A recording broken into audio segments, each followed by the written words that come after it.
Assalamualaikum warahmatullahi wabarakatuh. Pada praktikum modul 5 rangkaian listrik, kita akan mempelajari tentang hukum dasar rangkaian arus bolak-balik. Berbeda dengan modul-modul sebelumnya yang membahas tentang rangkaian arus searah, pada praktikum kali ini kita akan bertujuan untuk memahami dasar-dasar rangkaian listrik arus bolak-balik dan untuk mengetahui penerapan hukum-hukum dasar kelistrikan, khususnya hukum Kirchhoff dan hukum Ohm, pada sistem arus bolak-balik. Pertama-tama, saya akan menjelaskan apa itu rangkaian listrik arus bolak-balik. Listrik arus bolak-balik adalah arus yang memiliki amplitud dan polaritas yang berubah-ubah terhadap waktu. Perubahan tersebut bisa secara teratur maupun secara tidak teratur. Bentuk gelombang dari listrik arus bolak-balik biasanya berbentuk gelombang sinusoidal, karena ini yang memungkinkan pengaliran energi yang paling efisien. Namun, dalam aplikasi-aplikasi spesifik yang lain, bentuk gelombang lain pun dapat digunakan, misalnya bentuk gelombang segitiga atau bentuk gelombang segi empat. Sebagian besar arus bolak-balik yang dipakai saat ini adalah arus yang berubah terhadap waktu secara periodik, seperti yang ditunjukkan pada gambar 56. Arus bolak-balik mempunyai 3 karakteristik. Yang pertama, amplitudo. Arus bolak-balik yang berubah secara periodik, amplitudenya berubah secara teratur dari 0 hingga naik ke harga maksimum, lalu menurun sampai harga minimum, dan kemudian naik lagi ke harga maksimum, begitu seterusnya secara berulang-ulang dengan selang waktu yang sama. Selang waktu yang disebut di atas dapat direpresentasikan oleh besaran frekuensi dan periode. Frekuensi adalah besarnya banyak gelombang dalam 1 detik. Sedangkan periode adalah waktu yang diperlukan untuk 1 gelombang. Frekuensi yang digunakan pada sistem tenaga listrik standar adalah 50 Hz, contohnya di Indonesia atau di PLN, dan 60 Hz, contohnya di Amerika Serikat dan Jepang. Berdasarkan definisi frekuensi dan periode tersebut, maka dapat dirumuskan frekuensi atau F sama dengan N per T atau jumlah gelombang per satu satuan waktu. Sedangkan untuk periode sama dengan waktu yang diperlukan atau T untuk 1 gelombang atau N. Sehingga T sama dengan 1 per F atau periode sama dengan 1 per frekuensi. Variabel selanjutnya adalah fasa. Fasa adalah perubahan tegangan atau arus terhadap waktu yang direpresentasikan dalam bentuk sudut. Selanjutnya, kita akan mempelajari tentang hukum Kirchhoff pada sistem arus bolak-balik. Seperti pada sistem arus searah, hukum Kirchhoff tetap berlaku juga pada sistem arus bolak-balik. Yang perlu diperhatikan adalah penjumlahan dari komponen-komponen arus atau tegangan harus memperhatikan sudut fasa dari masing-masing komponen tersebut.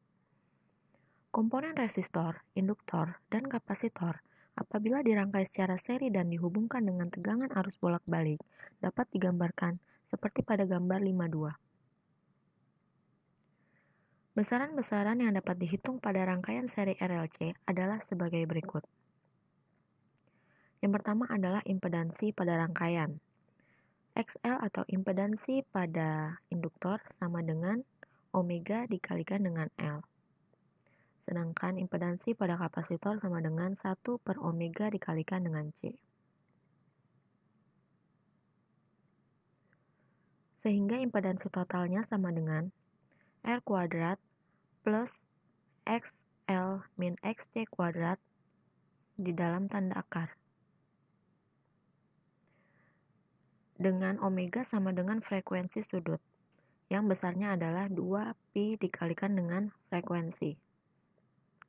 Oleh karena itu, apabila frekuensinya itu yang digunakan adalah 50 Hz, maka omega sama dengan 2 dikali pi dikali 50 Hz. Besaran kedua yang dapat kita hitung adalah tegangan pada rangkaian. Tegangan pada resistor berlaku hukum Ohm seperti yang sudah kita pelajari pada modul 1, yaitu arus dikalikan dengan R.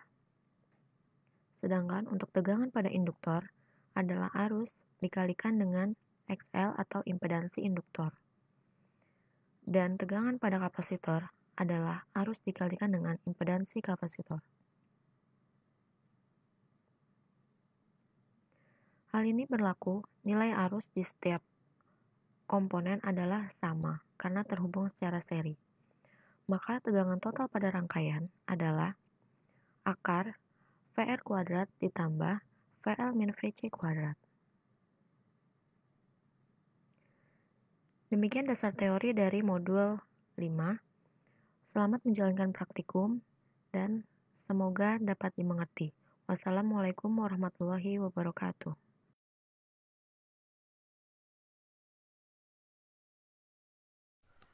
Untuk percobaan pertama di modul 5 yaitu hukum Kirchhoff untuk tegangan.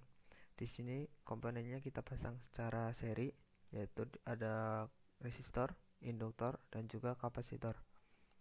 Nah, setelah kita pasang secara seri dan dicatut dengan sumber tegangan arus bolak-balik, kita run. Lalu tampilkan multimeternya. Di sini multimeter 1 untuk mengukur arus yang mengalir di rangkaian, multimeter 2 untuk mengukur tegangan di resistor, multimeter ketiga untuk mengukur tegangan di induktor, dan multimeter keempat untuk mengukur tegangan pada kapasitor. Setelah didapat data pengamatan dari percobaan, kita tidak bisa menjumlahkannya secara langsung seperti pada arus arah. Nah, pada arus bolak-balik kita harus memperhatikan sudut fasanya, sehingga didapat dari rumus Pitagorasnya, yaitu V sama dengan akar dari VR kuadrat ditambah VL minus VC dikuadratkan.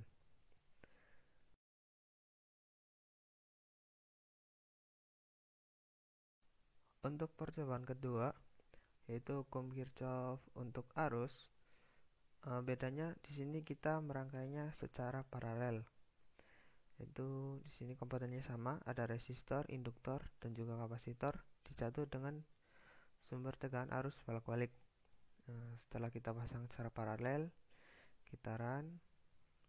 Nah, ini multimeter 1 untuk mengukur arus di rangkaian, multimeter 2 untuk mengukur arus di resistor, multimeter ketiga untuk mengukur arus di induktor, multimeter keempat untuk mengukur arus di kapasitornya.